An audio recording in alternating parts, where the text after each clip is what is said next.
자, 이제 우리가 지금 662페이지에 3번에 구조료 채무자를 위한 대리권이라고 것이 있습니다. 그래서 894조가 있죠.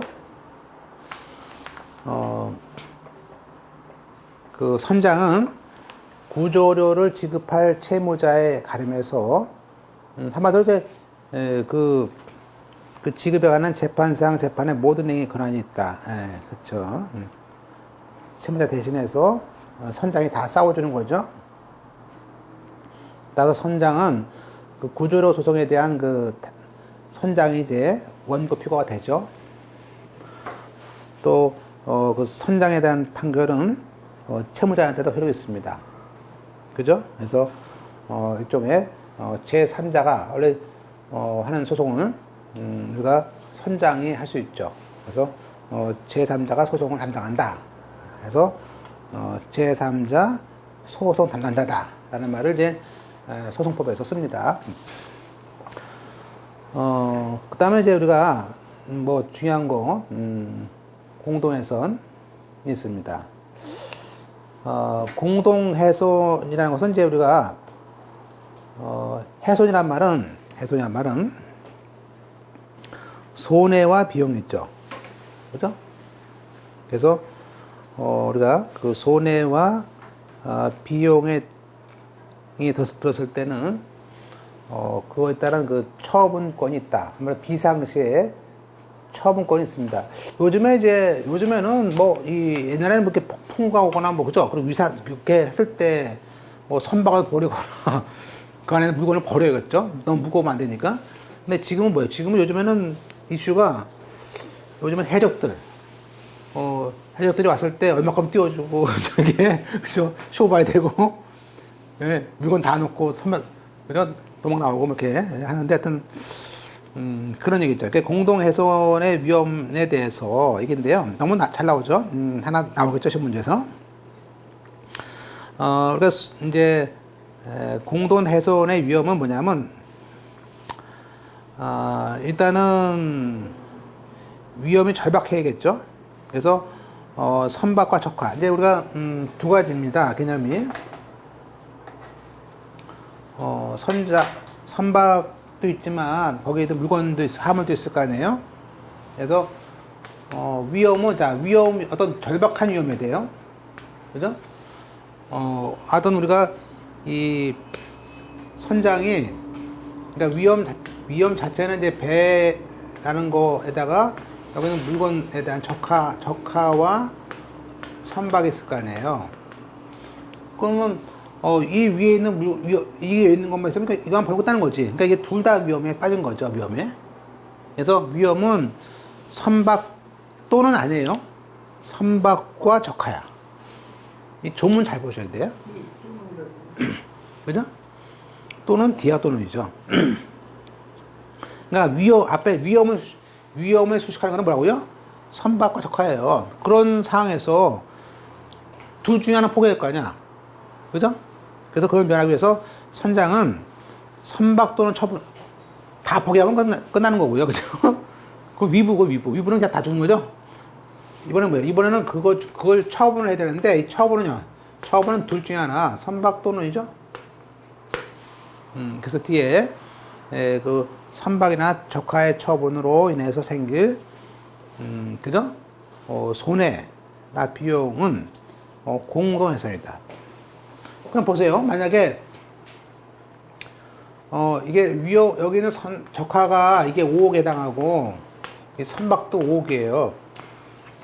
그러면 어차피 10억을 다 버리느니, 여기는 물건을 버리고, 5억을 버리고, 선박을 갖다가 가져왔어요. 그죠? 구해왔어. 그러면 이 선박에 있는 사람들은, 이 선박주가 이 물건주들한테 원래 2억 5천씩 손해봐야 되는 걸 갖다가 얘만 확 쓴 거 아니야? 그럼 얘한테 뭘 줘야 할 거 아니에요? 얘들은 그냥 끝난 거야? 적한테? 같이 피해 입었으니까, 그죠? 얘가 살아남았던 얘들한테 같이 분담을 해야지, 분담을. 그죠? 그죠? 그런 개념이죠. 따라서 분담을 해라, 분담을. 그래서 공동해서는 그 위험을 면한 사람이 분담하는 거죠. 위험을 면한 선박이나 적하, 선박이라면 선박, 적하라면 적하의 가액가운인 반반씩, 보통 반이겠죠. 그 훼손액의 비율에 따라서 아까처럼 이게 5대5라면 얘가 2억 5천원 얘가 져야죠. 선박주가. 만약에 선박을 버렸다. 그럼 물건이 살렸다. 그럼 물건주들이 선박값 물어줘야죠. 반. 또는 뭐 이게 7억에 3억이다 그러면 10분의 3 정도 물어줘야죠. 그걸 분담을 하라는 거죠. 분담. 손해는 분담하는 거다. 그 이제 다툼이 있을까봐 아예 법을 바꿔놨어요. 이게 공동훼손 분담이다. 요건이 중요하죠. 따라서 위험이 전실적으로 접해야 되지, 그냥 예치가 아니다. 또 위험은 이 피보험 목적물에 대한 이 둘 다에 대한 위험이지, 뭐 선박만 위험하거나 적하만 위험해.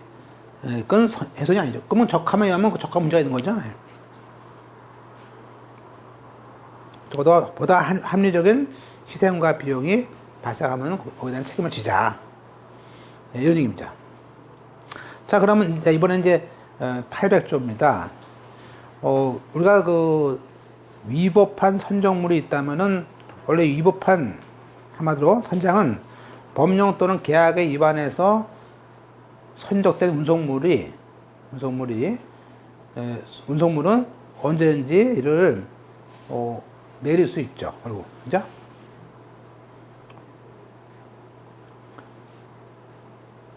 그리고 그 운송물이 선박 또는 다른 운송물에 위해를 미칠 염려가 있을 때는 아예 버릴 수도 있지. 내리는 거 그냥 가다가 돌아올 수 없잖아. 갖다 버리냐, 또 버려 하는 거죠. 그래서 이 양육권도 있지만 여차하면 그냥 버리는 거지. 포기할 수 있다. 그러면 선장이 만약에 그럼에도 불구하고 그 위험한 물건을 운송을 했어. 그러면 그때 그 선적한 때와 곳에서 동종 운송물 중에서 최고의 운임을 청구할 수 있는 거지. 최고의 운임을. 그죠? 네. 그러니까 결국에는 뭐죠? 내려놓을 수도 있고, 버릴 수 있고, 그냥 가져가면 돈 더 받을 수 있고, 그죠? 그죠? 네. 또, 그리고 그것이 다른 운송인에 피해졌다면 그 사람이 손해배상 청구할 수도 있죠. 뭐, 영향을 미치지 않습니다. 버리는 건 버리는 거고, 손해는 손해고, 그죠? 그게 위법 선적물이고요. 이제 그건 위법이고, 이거는 이번엔 위험물도 있어요, 위험물. 윤활성과 폭발성과 격박의 위험성이 있는 운송물은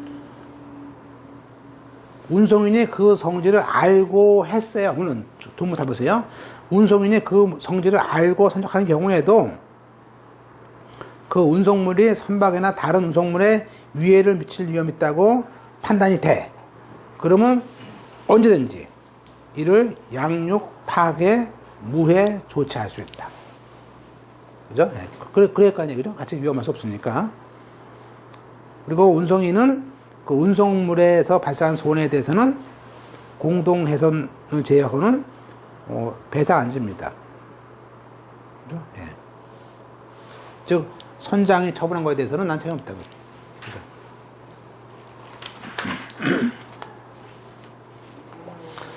다음 페이지에 이제 몇 가지를 이제 봐야겠는데요.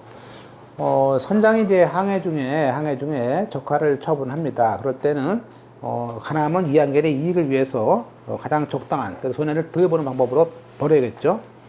그럴 때 이항계에는, 그 선장의 처분으로 생긴, 채권자에게 적하의 가액 한도로서 책임을 집니다. 과실된 제하고요. 또 선적항 외에서, 만약에 선적항 외에서 선박에 수선하기가 불가능합니다. 그럴 때는 아예 해무관청에 인가받아가지고 그 배를 팔고 와야죠. 가져올 수가 없어. 문제 선박 고장나가지고. 그럼 거기다 경매해가지고 팔고 오는 거죠. 그러니까 손 두고 오는 거죠. 그죠? 그죠? 네.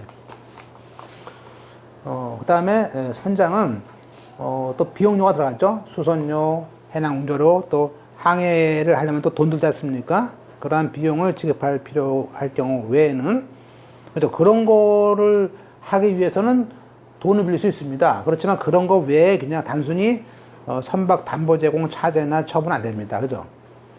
비용을 위한 거를 해야 되겠죠. 뭐 그런 얘기. 다 나왔던 문제입니다. 기출문제입니다. 여기도, 우리가 지금 그 기출문제집에, 지금 기출문제집에 문제가 몇 개 없거든요. 그게 왜냐면 옛날에 법이 바뀌는 바람에 다 버렸어요. 그걸 버렸기 때문에 없는 거지. 원래는 많은 거예요, 문제가. 그죠? 왜냐면 옛날에 한법 문제가 많았어요. 근데 한 7년 동안에 그 사이에 많이 버렸어요, 문제를. 그래서 이게 지금 반을 줄은 거예요, 문제가. 원래 민법도 많았어요, 원래 문제가. 그죠? 그러니까 그거 다, 아니, 그러니까 그거대로 하면 또 문제가 몇 개 이해가 공부 안 되는데, 이 정도 보셔야 돼요, 좀 보시고. 해원. 자, 배 안에서 근무하는 선장이 아닌 선원을 우리가 보통 해원이라는 말을 합니다. 용어니까. 선박 사용인은, 주로 노무를 위해서 임시대구로 공유한 사람 말합니다. 도전사, 이산업자, 협자들이 있고요. 선박의 공유. 756조 볼까요? 자, 선박도 돈이 비싸니까 공유가 많습니다. 그래서, 다만 공유 선박은요, 공유 지분의 가격에 따라서 과반수로 합니다. 뭐, 민법도 과반수죠? 근데 이건 가격이니까, 과반수로 합니다. 그리고 다만 이제, 이 선박에 대한 계약 변경은 다수결이 아니고요, 만장일치입니다. 선박 공유에 대한 계약서를 썼다가 바꾸려면요, 공유자 전원의 일치는, 이건 동업자처럼 보는 거예요, 일종의. 그래서, 다수결이 아니고, 전원으로 봅니다. 그 다음에, 선박 공유자는, 자기 출자한 지분이 있을 거 아니에요. 그 지분에 따라서 비용과 이용에 대한 채무를 부담하기 때문에, 당연히 뭐, 같이 동업자 비슷한 거죠. 지분 개념으로 하는 거죠. 넘어가서 4번에 선박 공유자면서 선장이야. 근데 보세요. 근데 원래 선박 주면서 선장인데 다수결에 밀려서 아마 다수결에 밀려가지고 잘린 것 같아. 그죠? 해임됐어. 그러면 그의 의사에 반해서 해임되면요. 나 그러면 선박 공유자 안 할래 하고 그 지분 매수 청구권이 있습니다. 특이하죠? 네, 그런 조문들이 다 있어요. 특이한 조문들이에요. 기출문제. 선박 공유자인 선장이 그 의사에 반해서 해임된 때는 다른 공유자에 대해서 상당한 가액으로 지분을 매수할 것을 청구할 수 있습니다. 따라서 선박 공유자가 이러한 매수 청구를 하게 되면 다른 공유자나 선박 관리인에게 통지를 발송을 해야 됩니다. 선박 공유자의 지분의 이전 또는 국적 상실로 인해서 선박이 대한민국의 국적을 상실할 수가 있습니다. 그때도 지분 매수를 해달라고 법원에 경매를, 그러니까 매수할 수도 있고요. 아니면 아예 경매로서 법원에 청구할 수도 있습니다. 양도, 지분 양도, 보통 선박 공유는 보통 조합, 동업자 조합이죠. 사실 계약 관계니까, 그죠? 그래서 선박 공유자 사이에 조합 관계가 있습니다. 그럴 때는 당연히 그 다른 그 지분을 처분할 수 있는데 우리가 공유니까 공유자의 지분 처분은 동의 필요 없죠. 그죠? 그래서 승낙 없이도 처분할 수 있습니다. 그러나 선박 관리인 경우는 아니다. 그래서 기출문제에 그 공유자의 조합 관계이지만 지분은 처분 자유예요. 민법처럼 똑같아요. 그래서 타인에게 양도할 수 있습니다. 애부관계, 그지만 여부에 대해서는 책임을 지겠죠. 선박 공유자는 그 자기 지분만큼 비용, 채무를 부담을 합니다. 일종의 분할 채무 부담을 받는 것이죠. 다만 이제 선박 공유자는요, 이게 보통 선박 관리인이 들어옵니다. 그래서 과반수주의고, 그러나 아까 계약의 변경은 전원이다. 자, 해상기업을 이제 보게 되는데요. 이제 해상기업은 이제, 우리가 자선, 내 배가 있고 남의 배가 있죠. 그러니까 내 배를 쓰는 사람들은 선박 소유자나 공유자고요. 타선, 남의 배를 쓸 수도 있죠. 그죠? 남의 배를. 예, 그걸 이제 빌린다 해가지고 용선이랍니다. 용선. 그래서 남의 배를 빌린 사람들은 용선인데, 이게, 배만 빌리느냐, 그러니까 우리가 보통 그런 얘기죠. 차를 빌릴 때, 차를 렌트할 때, 용선 빌릴 때, 차만 빌리는 경우가 있고요. 그 아래에 있는 기사까지 다 빌리는 경우가 있겠죠. 근데 보통 큰 거 빌릴 때는요, 작은 거와 달리 렌트는 제가 운전할 수 있지만, 뭐 큰 자동차, 공항버스 같은 거, 그런 건 대부분 딸려오죠, 기사까지. 선박도 딸려오겠죠? 선박도. 그래서 선박은 보통 그냥 다 같이 빌리죠. 보통은, 그 용선 계약일 때는 보통은 이제 다 빌리는데, 예외적으로, 이제, 아예 선체만 빌리는 경우도 있죠. 선체만. 배만. 배우입니다. 자, 그런데 이제 우리가 보통 이제, 이 손해배상 책임인데, 사실, 그 선박 소유자, 그러니까 우리나라는요, 이때, 보세요. 이 바다란 것은, 그러니까 보통 바다 쪽을 이렇게 항해할 때는 위험이 있잖아요. 그죠? 그러면 그 위험한 거를 몽땅 다 책임져라. 그건 너무 너무 안 돼. 그래서 보통 책임을 많이 이렇게 제한해요. 그래서 시험 문제에서는요, 어떤 경우는 면책도 합니다. 그러니까 아예 13가지의 경우에는 아예 선박주가 책임을 안 져요. 책임 안 져. 또 어떤 경우는 X만 제한해. 요만큼만 지라고. 그래서, 보통은 이제 총체적 리미테이션. 그죠? 그러니까 라이abili티가 책임인데, 이 책임이라는 제도를 좀 이게 총체적으로 제한하자는 그 사고가 있어요. 안 그러면 누가 그 위험한 바다에 가겠냐고지. 그럼 안 가면 교류가 없잖아. 그죠? 그래서, 거기 보면 이제 총체적 책임자이라는 것은 해상 운송인도 그렇고, 선박 소유자도 그렇고, 또 나가서 용선자도 그렇고, 그 해상기업이 항해를 할 때 있게 되는 모든 부담. 이때 부담은 계약상의 부담뿐만 아니라 뭐죠? 적어보세요. 일반 불법행위에 대한 부담도 있잖아요. 사람이 배를 떠나면요. 그놈들이 무슨 일을 할 줄 알아? 그죠? 그 회원들이 무슨 일을 할 줄 아냐고요. 거기서 불을 지를지 모르잖아요. 그죠? 그러면 그건 내가 다 책임진다면 내가 내가 내 회사라면 관리는 할 수 있잖아.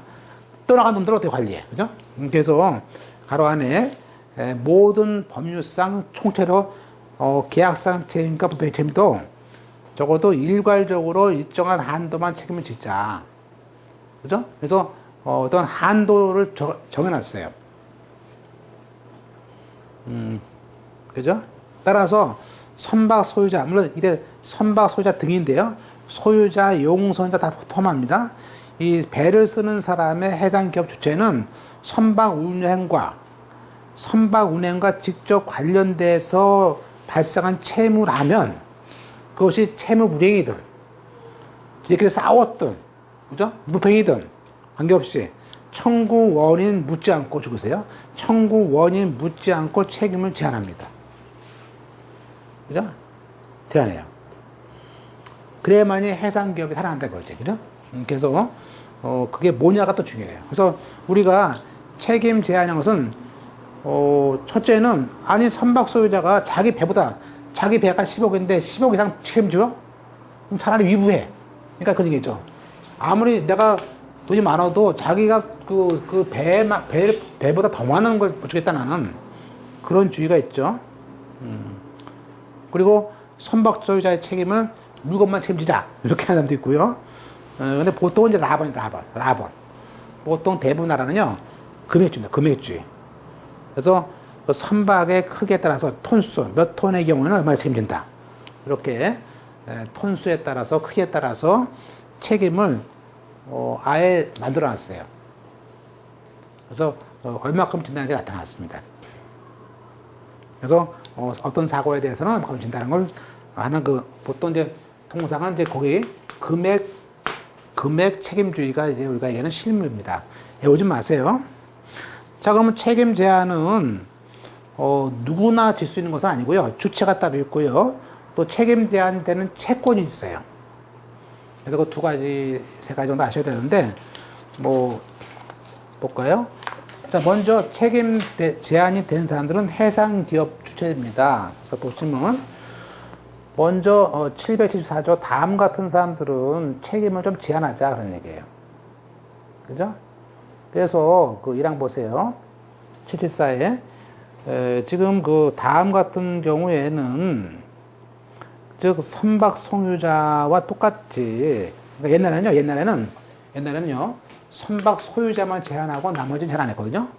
그러다 보니까 선박 소유자만 특혜 주는 거니까 지금은 선박 소유자뿐만 아니라 그 밑에는 용선자, 관리인, 운항자, 또 개인 것도 아니고 법인 거. 법인 거일 때는 법인의 소유자뿐만 아니라 법인에 대해서는 또 무한책임사원, 합자 같은 거 있죠? 그 무한책임사원도 다 똑같죠. 그래서 뭐 걔가 무한책임이라고 해가지고 내가 무한책임이니까 100억, 200억 다 책임져? 그럼 어떻게 책임져요? 이거 책임 못 지지, 그죠? 내가 기준, 예컨대 뭐, 어떤 사고가 났는데 거기에 대한 책임 다 진다. 몇백억이고. 그러면 있을 수 없죠. 그래서 거기에, 우리가 보통, 사람들이고, 또 3호는 자기 행위로서 선박 소유자나 1호에 있는 자에 대해서, 각 채권이 성립되게 한, 심지어 선장, 회원, 도선사, 그죠? 그 밖에 선박 소유자, 그 사용인과 대리인도 책임을 제한하게 해놨어요. 안 하면, 그죠? 책임을, 너무 커지니까 책임이. 그래서 이 항에 또 동일한 사고에 대해서 발생하는 모든 채권에 대한 선박 소유자 및 1항에 규정된 자에 대한 책임 제한의 총액을 얼마큼 집니까에 대해서는 770조에 자세히 조문을 만들어 놨어요. 그죠? 톤당 몇 달러 주고, 뭐, SDR 해가지고, IMF에서 규정한 걸로 주시고, 뭐, 그죠? 근데 우리가 그걸 알 필요는 없습니다. 하여튼, 책임 제한이 딱 정해놨다. 또, 선박 소유자나, 그 규정된 1인이 책임 제한 개시 결정, 이게 법원에다가요, 그렇게 해야 돼요. 나한테 책임을 제한해 주세요는 개시 신청을 합니다. 법원에서 책임 제한을 해줘요. 법원에서 해줘요. 그 우리가 보는 책임 제한이 개시 뒤에 배웁니다. 개시 결정이 나와요. 그러면 그때 그것을 원용할 수 있어요.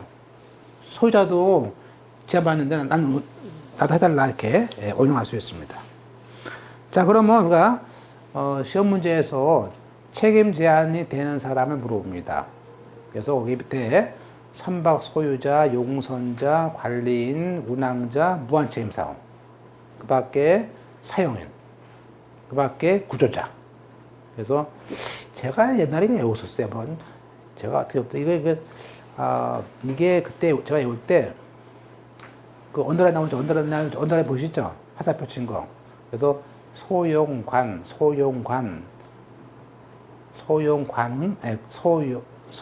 소유자, 용선자, 관리인, 운항자, 무한책임사원, 선장. 가지고 소용관은 무선장. 이렇게 였던 것 같아요. 근데 그렇게 외우다 보니까 또 다 외워지더라고요. 다 외워져가지고.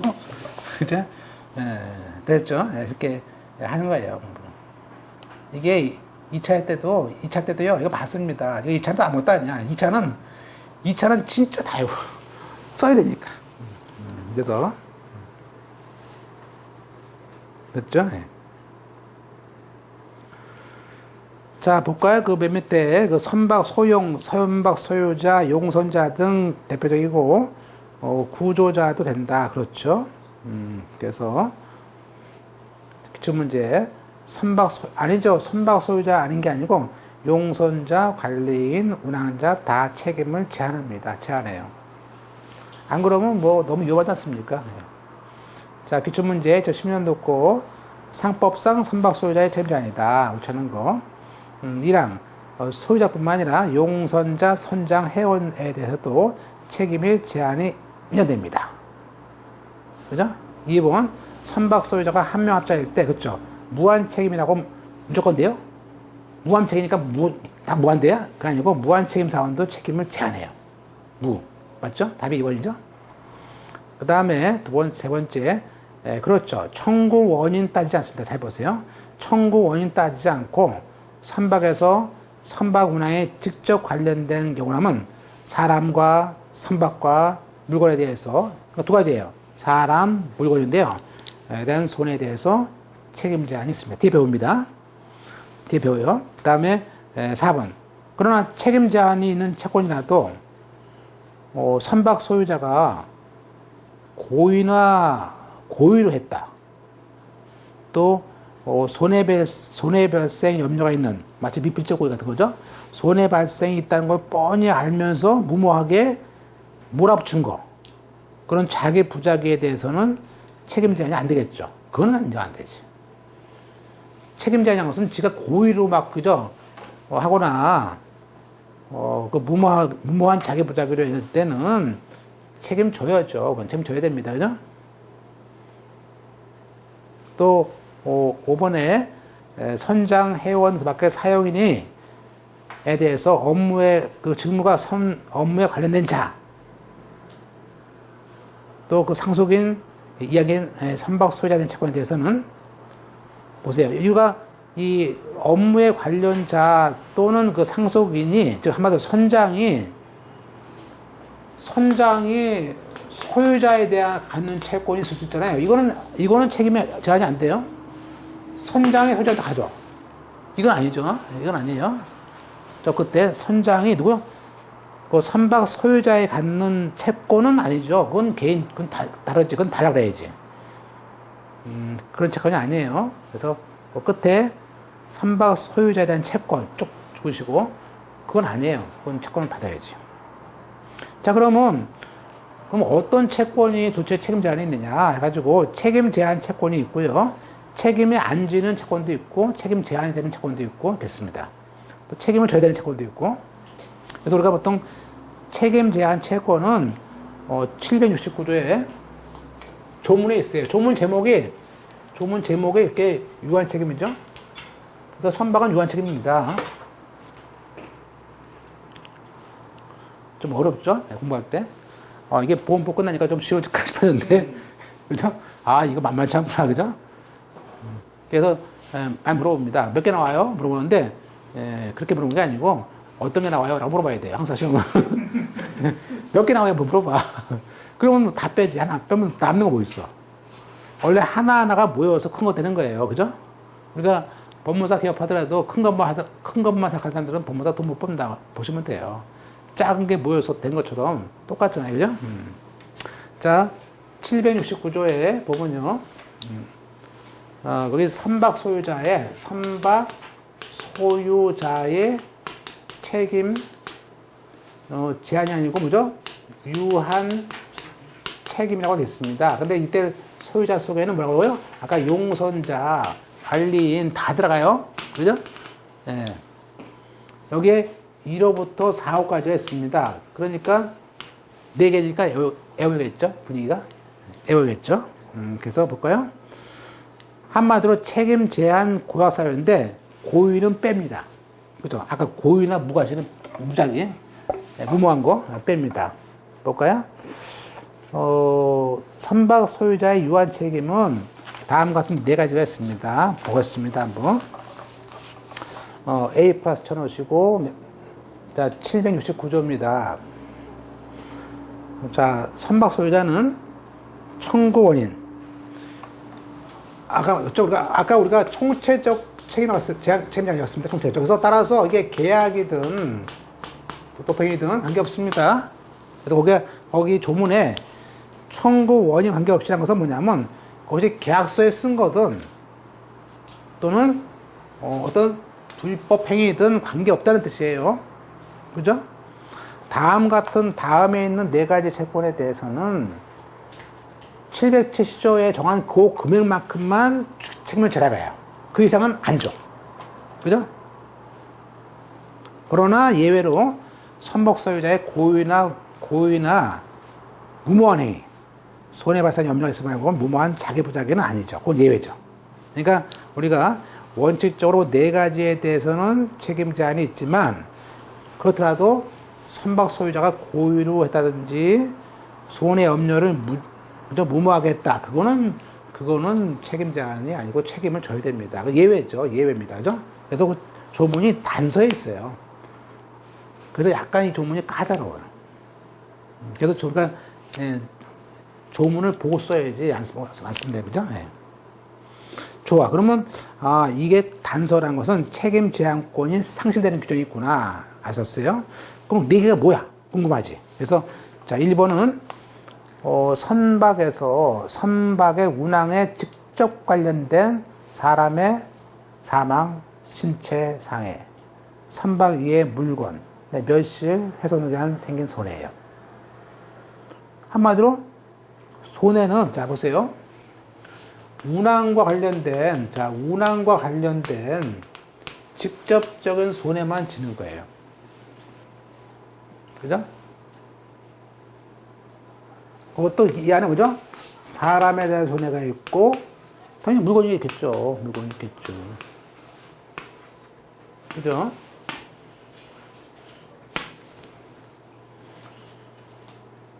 이번에 우리가 그 있었잖아요. 그죠? 배 빠지고 있었잖아요. 그러면 그때도 만약에 유병원이가 나타나가지고 유한 책임 아니야? 그러겠죠. 그 유한 책임이지. 그거 어떻게 빠질 건데 알았어? 근데 뭐라고 해요? 단서에? 야, 무모한 얘기가 있잖아. 현장이, 그죠? 거기 나오잖아요? 예. 자, 첫째. 운항과 직접 관련된 사람 물건에 대한 손해 말합니다. 그러니까, 운항이 아니고, 배를 타러 가다 사고 났어. 그건 아니에요. 낚시하러 놀러 가는 사람한테 사고 났어. 그건 아니에요. 책임 제한 지는 거예요, 그죠? 그죠? 됐죠? 예. 운항이 운항. 예.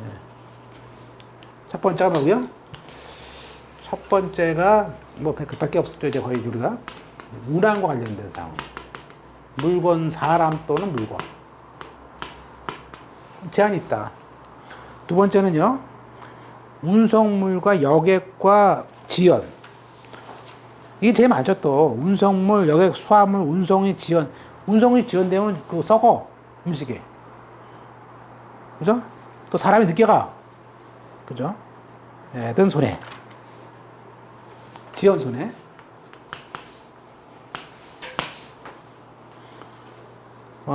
세 번째는 1호, 2호, 2호의 선박의 운항에 관련된 계약상 권리 이외의 타인에 관련한 손해. 그죠? 그러니까 3호는 운항에 직접 관련된 계약상 권리 이외의 타인의 권리 침해로 인한 손해. 그러니까 운항은 운항이에요. 운항 빠지면 안 돼요. 세 번째. 이건 운항에 관련됐는데 타인이 침해를 했어. 그죠?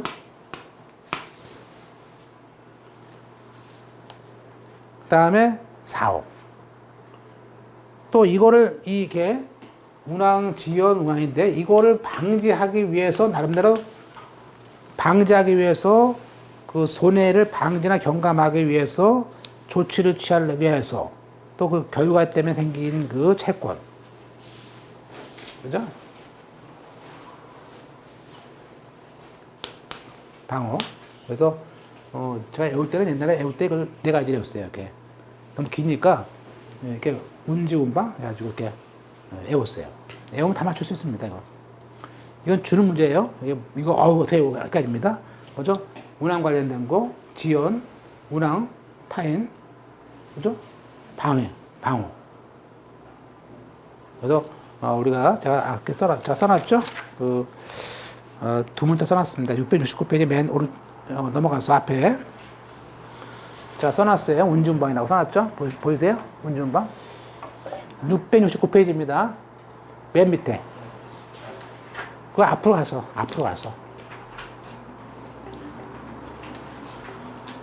네? 어딘지 아세요? 네. 669페이지. 맨 끝에 있죠? 그래서, 선박의 유한책임 나오면요. 선박의 유한책임 나오면 운주운방 내가 있구나. 뭐, 운항 관련된 직접 들어갈 손해, 뭐, 그죠? 지연에 대한 손해, 그죠? 또 운항한테 탄 손해, 방어, 그죠? 그걸 또 우리가 방지하기 위한 손해, 뭐, 그죠? 경감의 손해. 이렇게 그러니까 뭐래 들어오죠? 요 네 가지는 유한책임입니다. 됐죠? 됐죠? 1항. 자, 선박, 그러면, 우리가, 그러면 선박 충돌로 인한 손해배상 채권은 어디에 소용합니까?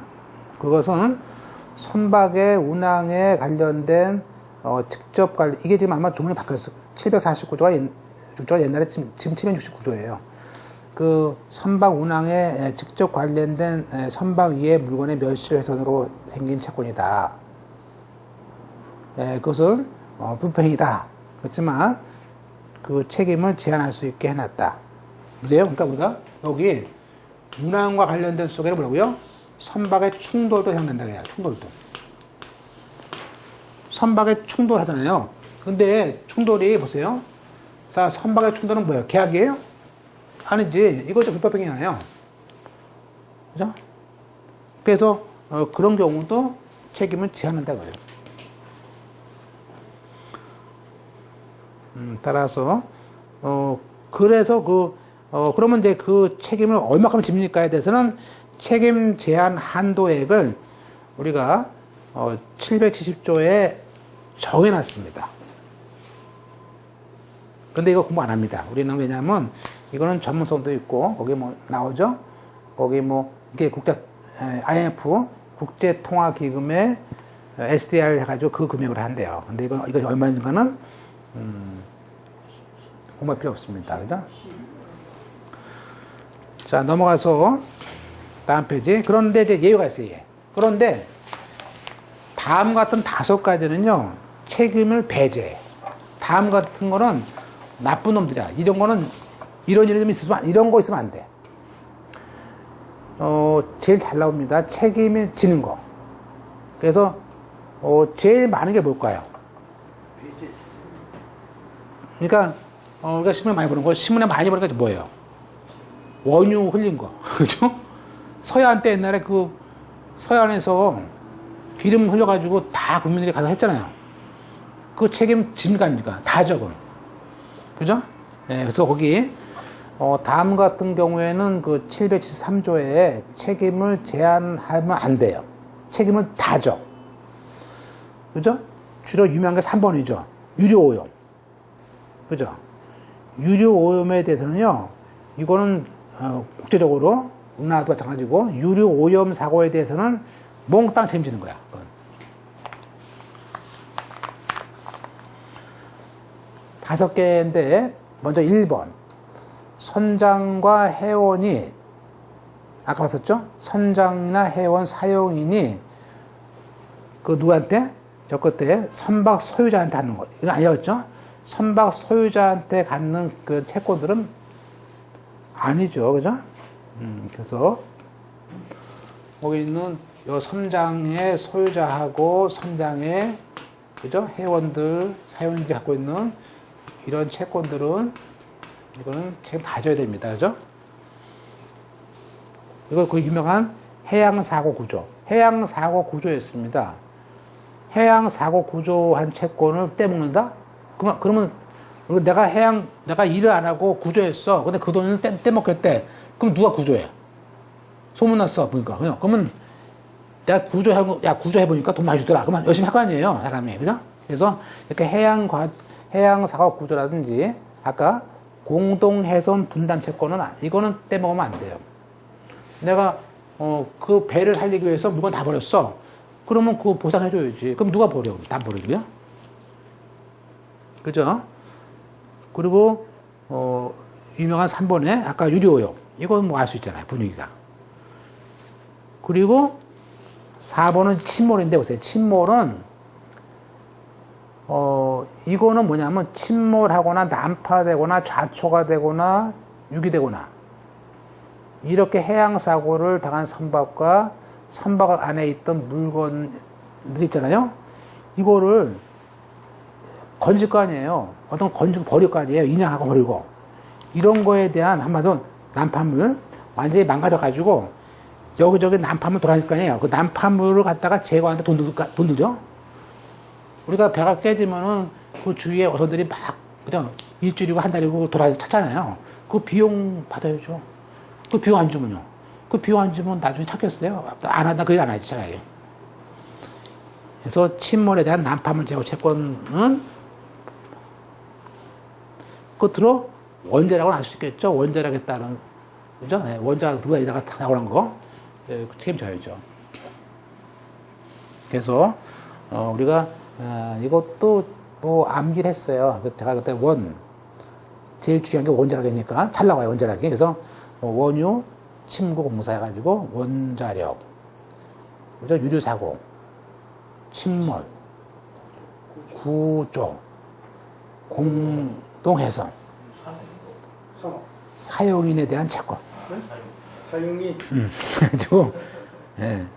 우리가 여기에 운지운방에다가 원유, 침구 공사. 그러면 땡이에요. 그러면 막 시험에 나오게 봐야 돼요. 그러니까 일본이 뭐냐면요. 일본이 보통 주로 임금 채권이에요. 그죠? 선장과 회원이 그 선박 소장 임금 채권 떼먹겠다. 그건 안 돼. 원래 임금은 어차피 배가 망가지든 난파했든 원래 임금은 줘야 되는 거 아니에요? 그죠? 네, 그런 채권들. 그 다음에 아까 해난 구조에 대한 것들, 또 그 다음에 유조선에 대한 유조위험에 대해 산도에, 그죠? 그 다음에 침몰선 난파선 제거, 그죠? 그래서 무한 책임을 합니다. 그 다음에 원자력 수장 덮법법. 물론 이제 따로 이제 이것 때문에 그 3호하고 5호는 보통 또 보험을 들어놔요, 회사들이. 이것 때문에 그저 보험을 들어놔. 그죠? 네. 무한이니까. 기출문제 볼까요? 기출문제. 1번. 선박에서 나왔죠? 운항에서 직접 관련된 사망, 상해에 대한 손해에도, 그죠? 책임을 지할 수 채권에 해당한다. 맞죠? 문장이 길다고 틀린 거 아니에요? 두 번째, 어로 활동. 아니죠. 어로 활동은요, 배를 잡는 것은 운항 아니에요? 그건 주체성 없습니다. 그 다음에, 그러나 3번, 해양 구조나 공동해선에 대해서는 그렇죠. 그건 소유자의 유한 책임이 인정되지 않는 채권이다. 맞는 얘기죠? 다 기출문제를 드렸어요. 다음 페이지에. 그렇지만, 이렇게 제한했더라도 선박 소유자가 고의로라든지 손해 발생할 염려가 있으면서 무모하게 한 행위. 이거 때문에 이제, 그죠? 유병원이가 그죠? 안 되는 거죠. 그죠? 안 되는 거예요. 기출문제, 기출문제, 2018년 거, 선박 소유자가 769조에 따라서 책임 제한이 인정되는 것이다. 그죠? 그래서 책임 제한이 인정되는 거니까, 뭐예요? 운지 운방을 찾아야죠? 그러니까 한마디로 원유 침공사, 1번은 뭐예요? 사용인 채권. 2번은 해, 동남치고. 구해죠, 구해. 구조하고 해선, 침몰. 5번은 원자력. 답은 4번이죠? 운지 운방할 때 운송과 직접 관련된 거. 이거는 나머지 4개는 책임 배제되는 것이고, 4번이 운지 운방할 때 운과 관련된 채권은 책임 제한이죠. 그러니까 이 두 가지를 같이 내는 것이 시험 문제예요. 아셨죠? 예.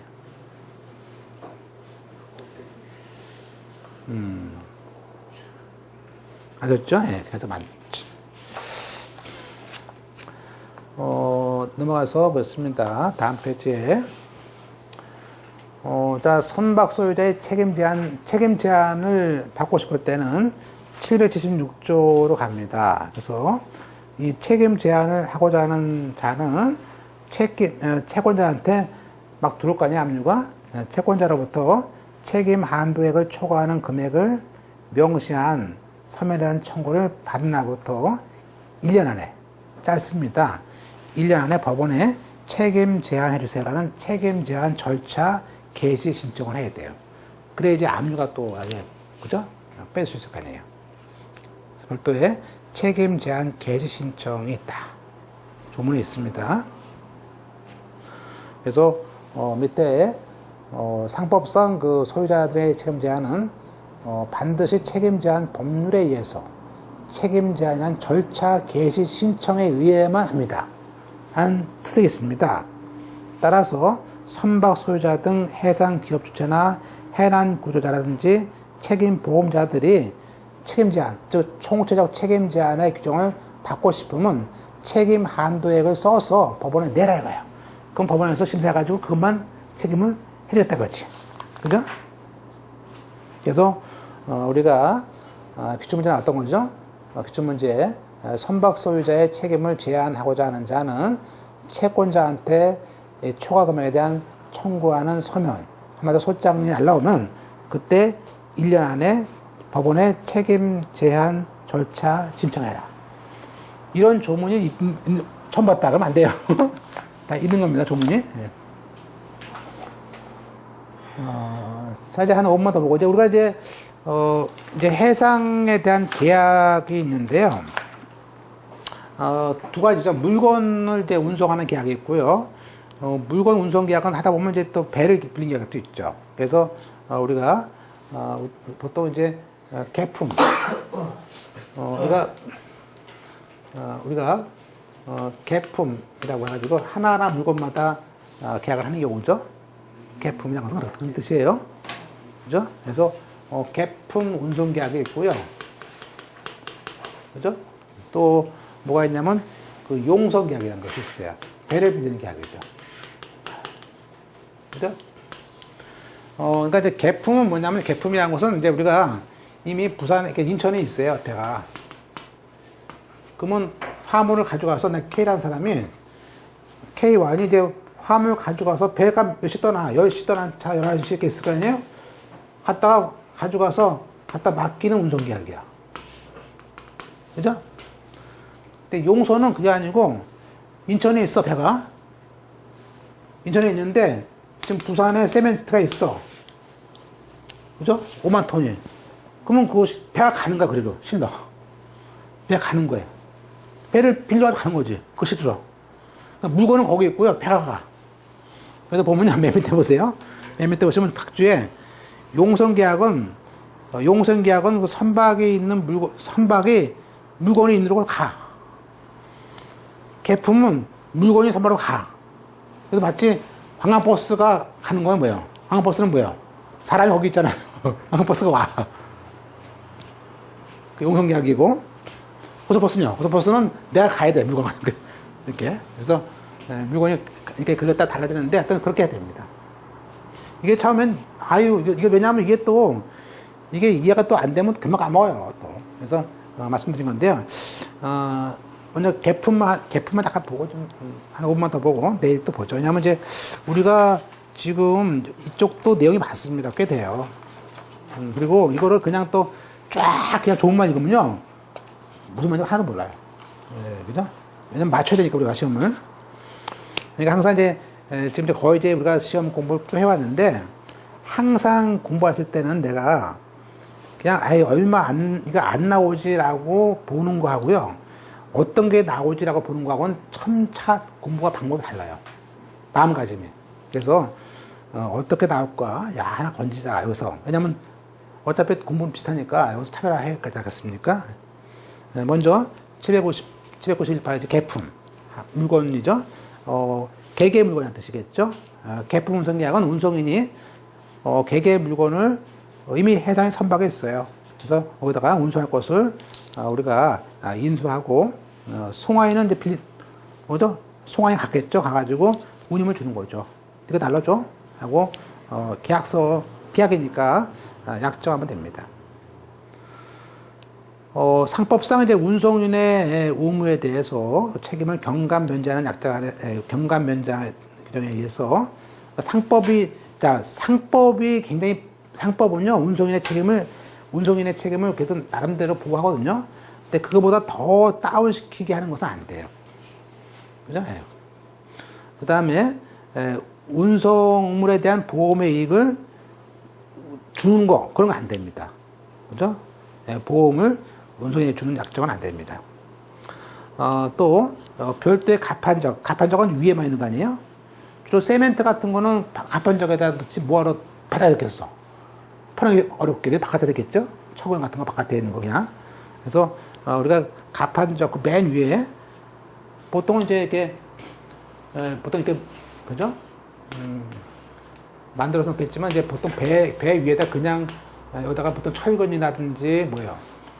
모래 같은 것들은 그냥 세면 같은 건 그냥 놓겠죠. 뭐 포장이 무슨 필요해요, 그죠? 그죠? 네. 가판적에 있는 거죠. 그래서 이 가판적에다가 운송은 보통 임의로 화물의 임의로 가판적 운송했을 때 우리가 무모한 행위에 해당돼서 책임 제한이 허용이 안 되는 경우가 있습니다. 나중에 또 배웁니다. 용서만 보고 잠깐만 보고 용서만 보고 이제 마치겠습니다. 2007년에 이게 또 들어왔었습니다. 그래서 그러니까 용선 계약도 이제 두 가지로 원래 이제 이게 운송과 용선 다르다 해가지고 이것을 들어온 것인데 그 용선 계약은 이제 우리가 선박 소유자가 선박의 전부 일부를 운송을 위해서 제공하고 그죠? 물건을 운송하는 것이죠. 상대방이 용선자는 이제 소유자에게 용선료를 주는데 우리나라의 용선 계약은 세 가지가 있습니다. 항해 용선이 있고요, 정기 용선이 있고요, 선체 용선이 있습니다. 근데 보통 이제 항해 용선보다는 정기 용선을 많이 시간대로 해가지고 많이 여기에 쓰고요. 그래서 우리는 주로 공부할 때 정기 용선하고 선체는 이제 배만 빌리는 거예요. 배를 빌리는 그런 계약을 이제 볼 겁니다. 그래서 다음 페이지에 항해 용선 계약이 있고 어떤 특정한 항해를 위해서 선박을 빌리는 거다. 근데 보통 이제 무조건 그게 아니지 않고요. 보통 이제 타임을 주죠. 타임. 그죠? 그래서 우리가 기간을 줘가지고 그 일정한 기간 동안만 보통 빌리는 것이 뭐 영원히 빌립니까? 그건 아니지 않습니까? 그래서 그렇고 근데 그거 외에도 아예 선체 배만 또는 아니면 이제 거기 배를 주로 위주로 빌리는 것이죠. 그래서 가로 안에 화살표 보시면 선박만 빌리는 경우도 있고 선박과 선원만 빌리는 경우도 있고요. 근데 보통은 이제 용선 계약을 많이 하죠. 그렇죠? 왜냐하면 어차피 배를 다 가질 수 없으니까 근데 물건이 어디 있다. 그죠? 있으면은 A라는 소유자가 뭐죠? B라는 소유자 거를 같이 얘는 이제 내 거 가져가면서 B 것도 같이 빌리죠. 이건 자선. 그래서 같이 빌려가지고 같이 갈 수 있지 않습니까? 그래서 용선 계약을 인정하면 남의 배도 빌려가지고 같이 영업할 수 있으니까 용선 계약을 많이 쓰는 것이죠. 네. 보통은 이제 거기 그림 보면 이제 계약서에 용선 계약도 일종의 그 해상 화물 운송 계약인데 실제 그 지금 계약서는 그 소유자 선박 소유자가 운송인이 돼가지고 그 용선자와 이제 계약을 하는 것이고요. 물론 그 용선자가 다시 그 배를 빌리면서 배하고 선 다 빌리겠죠. 빌리면서 다시 그 제함자하고 계품 물건 운송을 또 하는 경우도 있죠. 또 용선자가 다 빌렸다가 다시 또 재용선할 수도 있고 그렇습니다. 그래서 요건 다음 시간에 내일 좀 봐서